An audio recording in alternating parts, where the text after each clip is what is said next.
अस्सलाम वालेकुम स्टूडेंट्स, क्या आप जानते हैं हैलोजन एसिड्स जिनको हम HX से रिप्रेजेंट करते हैं, ये क्या होते हैं? Reducing agents.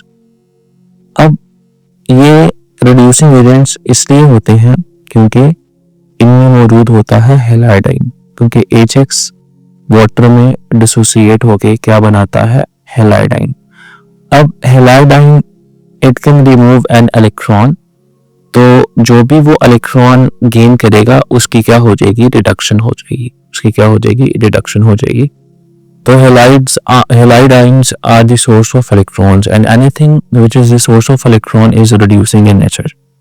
तो हैलोजन एसिड में हो सकता है HF हो सकता है HCl हो सकता है HBr हो सकता है HI हो, और इन सब से कोरस्पॉन्डिंग जो आयंस बनेंगे वो कुछ इस तरह से बनेंगे। HF से जो है वो बन जाएगा फ्लोराइड आयन, ये डिसोसिएट होके फ्लोराइड आयन बना देगा। HCl से क्या बन जाएगा? Chloride ion. HBr से क्या बन जाएगा? Bromide ion. और हाइड्रोजन आयोडाइड से क्या बन जाएगा? Iodide ion. तो ये इस तरह से डिसोसिएट होंगे। अब इन आयंस में से जो आसानी से इलेक्ट्रॉन लूज कर देगा वो उतना ही क्या होगा? Strong reducing agent. तो हम सबको पता है कि टॉप टू बॉटम साइज क्या करता है? इंक्रीज। तो साइज क्या करेगा? इंक्रीज। तो ये आयंस हैं तो इनका साइज होगा आयनिक साइज, जो कि टॉप टू बॉटम क्या करेगा? वो इंक्रीज करेगा। तो सबसे ज्यादा साइज होगा आयोडाइड आयन का, जिसकी वजह से इसके लिए इलेक्ट्रॉन लूज करना क्या है? आसान। तो इसलिए इन सब में से सबसे स्ट्रॉन्ग रिड्यूसिंग एजेंट होगा आयोडाइड आयन। उसके बाद होगा ब्रोमाइड आयन, उसके बाद होगा क्लोराइड आयन, और उसके बाद होगा फ्लोराइड आयन। और अगर हम रिड्यूसिंग एजेंट्स में हैलोजन एसिड्स के हिसाब से ऑर्डर लिखें तो हम लिखेंगे सबसे ज्यादा स्ट्रॉन्ग होगा हाइड्रोजन आयोडाइड, उसके बाद होगा हाइड्रोजन ब्रोमाइड, उसके बाद होगा हाइड्रोजन क्लोराइड, और उसके बाद होगा हाइड्रोजन फ्लोराइड। तो सबसे स्ट्रॉन्गेस्ट होगा हाइड्रोजन आयोडाइड, और सबसे वीकेस्ट होगा वो होगा HF। वो क्या होगा? HF।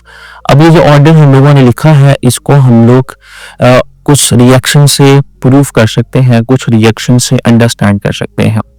तो क्योंकि HF और HCl ये क्या है? वीक रिड्यूसिंग एजेंट्स हैं, तो इस वजह से HF और HCl both can not reduce sulphuric acid. तो ये दोनों जो है वो सल्फ्यूरिक एसिड को रिड्यूस नहीं कर सकते, और इनका सल्फ्यूरिक एसिड के साथ फिर केमिकल रिएक्शन नहीं होता HF और HCl का। लेकिन HBr और HI ये दोनों कंपैरेटिवली HF और HCl से स्ट्रॉन्गर रिड्यूसिंग एजेंट्स हैं, तो दोनों क्या कर सकते हैं? H2SO4 को रिड्यूस। तो हम केमिकल रिएक्शन से अंडरस्टैंड करते हैं, यहाँ पर है HBr और यहाँ है H2SO4। तो केमिकल रिएक्शन इस तरह से होगा कि वाटर मॉलिक्यूल्स कुछ बन जाएंगे, साथ में ब्रोमीन मॉलिक्यूलर फॉर्म में चला जाएगा, और जो H2SO4 में सल्फर है वो सल्फर डाइऑक्साइड में क्या हो जाएगा? वो कन्वर्ट हो जाएगा। तो पहले यहाँ पर आप लोग देखें कि जो ब्रोमीन है यहाँ उसका ऑक्सीडेशन नंबर है -1, यहाँ पर है 0। यहाँ पे सल्फर का ऑक्सीडेशन नंबर है +6, और यहाँ पर जो है वो है +4। तो आप देखें कि जो ब्रोमाइड आयन है उसका ऑक्सीडेशन नंबर -1 से किस में जा रहा है? 0 में, यानी कि इसका ऑक्सीडेशन नंबर इंक्रीज कर रहा है। इसका मतलब ये है कि इस रिएक्शन में ब्रोमीन की या ब्रोमाइड आयन की क्या हो रही है? ऑक्सीडेशन। और जो सल्फर है, सल्फर का ऑक्सीडेशन नंबर +6 से किस में जा रहा है? +4 में, यानी कि ऑक्सीडेशन नंबर क्या हो रहा है? कम हो रहा है। तो सल्फर की क्या हो रही है? रिडक्शन। और वो रिडक्शन कौन करवा रहा है? Bromide ion. ब्रोमाइड आयन एक ब्रोमाइड आयन एक इलेक्ट्रॉन लूज कर रहा है, जो कि सल्फर गेन करके +6 से किस में चला गया है? +4 में, जिसकी वजह से सल्फर की क्या होगी है? रिडक्शन। तो HBr ने रिड्यूस करवा दिया सल्फ्यूरिक एसिड को, लेकिन HF और HCl नहीं करवा पाए। सिमिलरली हाइड्रोजन आयोडाइड किस तरह से H2SO4 को रिड्यूस करवाता है? यहाँ पर है हाइड्रोजन आयोडाइड। इसका जब केमिकल रिएक्शन होता है H2SO4 के साथ तो कुछ इस तरह से रिएक्शन होता है, वाटर मॉलिक्यूल्स बन जाते हैं, जो आयोडीन है वो मॉलिक्यूलर फॉर्म में चला जाता है, और यहाँ पर जो सल्फर है वो हाइड्रोजन सल्फाइड की फॉर्म में अलग हो जाता है। तो अब आप देखें कि यहाँ पर जो आयोडीन है इसका ऑक्सीडेशन नंबर कितना है -1, यहाँ पर आयोडीन का ऑक्सीडेशन नंबर क्या है 0, H2SO4 में सल्फर का ऑक्सीडेशन नंबर है +6 और H2S में जो सल्फर का ऑक्सीडेशन नंबर है वो है -2। तो आप देखें जो आयोडीन है वो -1 से किस में जा रहा है 0 में, तो अगेन आयोडीन की क्या हो रही है ऑक्सीडेशन। लेकिन जो सल्फर है, सल्फर +6 से किस में जा रहा है, +6 से किस में जा रहा है सल्फर -2 में, यानी कि 8 यूनिट्स जो ऑक्सीडेशन नंबर है वो डिक्रीज हो गया है सल्फर का, +6 से पहले 0 और 0 से फिर -2 में।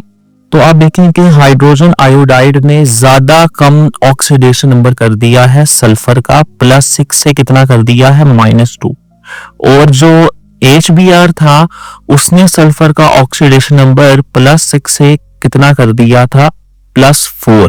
तो दोनों ने सल्फ्यूरिक एसिड को रिड्यूस करवा दिया है, लेकिन ज्यादा रिड्यूस करवाया है हाइड्रोजन आयोडाइड ने। कैसे कि सल्फर का +6 से ऑक्सीडेशन नंबर -2 में ले गया है। तो इसका मतलब ये है कि सबसे strongest reducing agent among all the halogen acids वो हाइड्रोजन आयोडाइड है। तो होपफुली इससे आपको क्लियरली समझ आ गई होगी कि किस तरह से हैलोजन एसिड्स रिड्यूसिंग एजेंट्स के तौर पे एक्ट करते हैं। तो इंशाल्लाह मिलते हैं नेक्स्ट वीडियो में, तब तक अल्लाह हाफ़िज़।